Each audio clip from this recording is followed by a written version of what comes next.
Hello and hi. ഞാൻ വീണ്ടും ഇന്നലെ ഒരു ചിക്കൻ കറി അപ്ലോഡ് ചെയ്തിരുന്നു, സിമ്പിൾ ചിക്കൻ കറി. അതോടൊപ്പം ഞാൻ കുറച്ച് ലെസ് ക്വാണ്ടിറ്റിയിൽ കുറച്ച് ഫ്രൈഡ് റൈസും വെച്ചിരുന്നു. അപ്പോൾ ആ ഫ്രൈഡ് റൈസിൻ്റെ ഒരു റെസിപ്പിയാണ് ഷെയർ ചെയ്യുന്നത്. നമുക്ക് നോക്കാം. ഇവിടെ നിങ്ങൾക്ക് കാണാം ഉള്ളി, ക്യാരറ്റ്, ബീൻസ്, പിന്നെ 2 മുട്ട ഞാൻ എടുത്തിട്ടുണ്ട്. അപ്പോൾ ഞാൻ പാൻ വെച്ചിട്ട് വെജിറ്റബിൾ ഓയിലാണ് ഒഴിച്ചത്. അതിലോട്ട് ഞാൻ നിങ്ങൾ കണ്ട ഉള്ളി സോട്ട് ചെയ്യാനായിട്ട് ഇട്ടു. അത് സോട്ട് ചെയ്തതിന് ശേഷം ഞാൻ കുറച്ച് ബീൻസ് ഉണ്ടല്ലോ, ബീൻസ് അരിഞ്ഞ് വെച്ചത് അതിട്ടു, പിന്നെ ക്യാരറ്റ്. അപ്പോൾ ഇതെല്ലാം ഞാൻ പറയാൻ വന്നത്, അത് ഒരു നിങ്ങൾ ക്വാണ്ടിറ്റി, റൈസിൻ്റെ ക്വാണ്ടിറ്റി കണ്ടല്ലോ, ലെസ്. ഇതിപ്പോൾ ക്യാരറ്റ് ഇട്ടു. ശരിക്കും 1/2 ഗ്ലാസ് റൈസ് പോലും ബസ്മതി റൈസാണ് ലെഫ്റ്റ് ഓവർ വന്നതാണ് ഞാനിപ്പോൾ അത് ചെയ്യുന്നത്. ഈ ഉപ്പ് ഞാൻ ശരിക്കും എല്ലാത്തിനും കൂടെ കണക്കാക്കിയാണ് ഇടുന്നത്. അപ്പം ഇപ്പം ഞാൻ ഉള്ളി, ബീൻസ്, ക്യാരറ്റും ഒക്കെ ഇട്ട് നന്നായിട്ടൊന്ന് വഴറ്റി, ഉപ്പിട്ട് നന്നായിട്ടൊന്ന് വഴറ്റിയിട്ട് നമുക്ക് ഞാനിതിൽ 2 മുട്ടയാണ് ഇടുന്നത്. കുറച്ച് ഇതിലിപ്പോൾ ഞാൻ ഡാർക്ക് സോസ്, സോയാ സോസ് ഒഴിച്ചിട്ടുണ്ട്. ഇതാണ് ഞാൻ ഉപയോഗിച്ചത്. അപ്പം ഇത് ലൈറ്റ് സോസും ഉണ്ട്, ഞാനിവിടെ എൻ്റെ അടുത്ത് ഡാർക്ക് ഉള്ളതുകൊണ്ട് ഞാൻ അതാണ് ഒഴിച്ചത്, സോയാ സോസ്.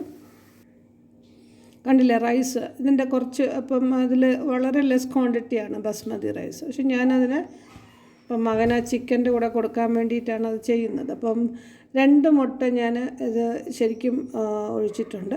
നമുക്ക് നന്നായിട്ട് ഇതിനെ സ്ക്രാമ്പിൾ ചെയ്തെടുക്കാം. ഇതിപ്പോൾ ഈ വെജിറ്റബിൾസിൻ്റെ കൂടെ ഒക്കെ ഒപ്പം ചെയ്യുമ്പം ഇത് ഭയങ്കര ടേസ്റ്റിയാണ്. ലെസ് ക്വാണ്ടിറ്റി എന്ന് പറയുമ്പോൾ നമുക്ക് ഒരുപാട് വേണമെന്നൊന്നുമില്ല, ലെസ് ക്വാണ്ടിറ്റി വെച്ച് ചെയ്താൽ നല്ല ടേസ്റ്റാണ്. ഇതിൽ ശരിക്കും ഒരുപാട് നിങ്ങൾക്ക് ഇഷ്ടമുള്ള വെജിറ്റബിളൊക്കെ ഇടാം. പക്ഷേ ആക്ച്വലി ഇതിന് പറ്റിയത് ക്യാരറ്റും ബീൻസുമാണ്, പിന്നെ സവാള, പിന്നെ നമുക്ക് ഇപ്പം കോളിഫ്ലവറോ എന്തൊക്കെയോ നിങ്ങൾക്ക് വേണം, കോളിഫ്ലവർ അല്ല ക്യാബേജ്, നിങ്ങൾക്ക് ഇഷ്ടമുള്ളതൊക്കെ ഇടാം. പക്ഷേ ശരിക്കും ഞാൻ എപ്പോഴും ഇതാണ് ഉപയോഗിക്കാറുള്ളത്, ക്യാരറ്റും ബീൻസും. എൻ്റെ ഹസ്ബൻഡും ഉപയോഗിക്കുന്നത് കണ്ടിട്ട് ഞാൻ എപ്പോഴും ഇതാണ് കുറച്ചും കൂടെ കംഫർട്ടബിളും. അതുപോലെ പെട്ടെന്ന് ചീത്തയാകത്തില്ല. ഇതൊക്കെ അങ്ങനെ അങ്ങ് 2 ദിവസം വേണമെങ്കിൽ ഇരുന്നോളും ഫ്രിഡ്ജിനകത്ത്. നമുക്ക് എടുത്ത് പിന്നെ ഇപ്പം ഞാനിവിടെ പെപ്പറാണ് ഇടുന്നത്. കുറച്ച് പെപ്പറും കൂടെ ഇട്ട് നമുക്കിന്ന് നന്നായിട്ടൊന്ന് പിന്നെ സോട്ട് ചെയ്തിട്ട് നന്നായിട്ട് മിക്സ് ചെയ്ത് എന്നിട്ട് നമുക്ക് റൈസ് ഇടാം. അപ്പം റൈസ് ഇടുമ്പോഴും നമുക്ക് നോക്കണം, കുറച്ച് സോയാ സോസിൻ്റെ ആവശ്യമുണ്ടെങ്കിൽ ഞാൻ അതും കൂടെ കുറച്ച് കളർ ചേഞ്ചിന് വേണ്ടിയിട്ടും, ഒരുപാട് ഒഴിക്കാൻ പാടില്ല, അതിൻ്റെ ഒരു സ്മെല്ലിന് വേണ്ടിയിട്ടും. അപ്പം ഇതിപ്പോൾ ആപ്റ്റാണ് ശരിക്കും. പിന്നെ എൻ്റെ സോയാ സോസിൻ്റെ ആവശ്യമില്ല. ഇപ്പം ഞാൻ റൈസ് ഇടുകയാണ്. റൈസ് ഇട്ടിട്ട് നന്നായിട്ട് മിക്സ് ചെയ്ത്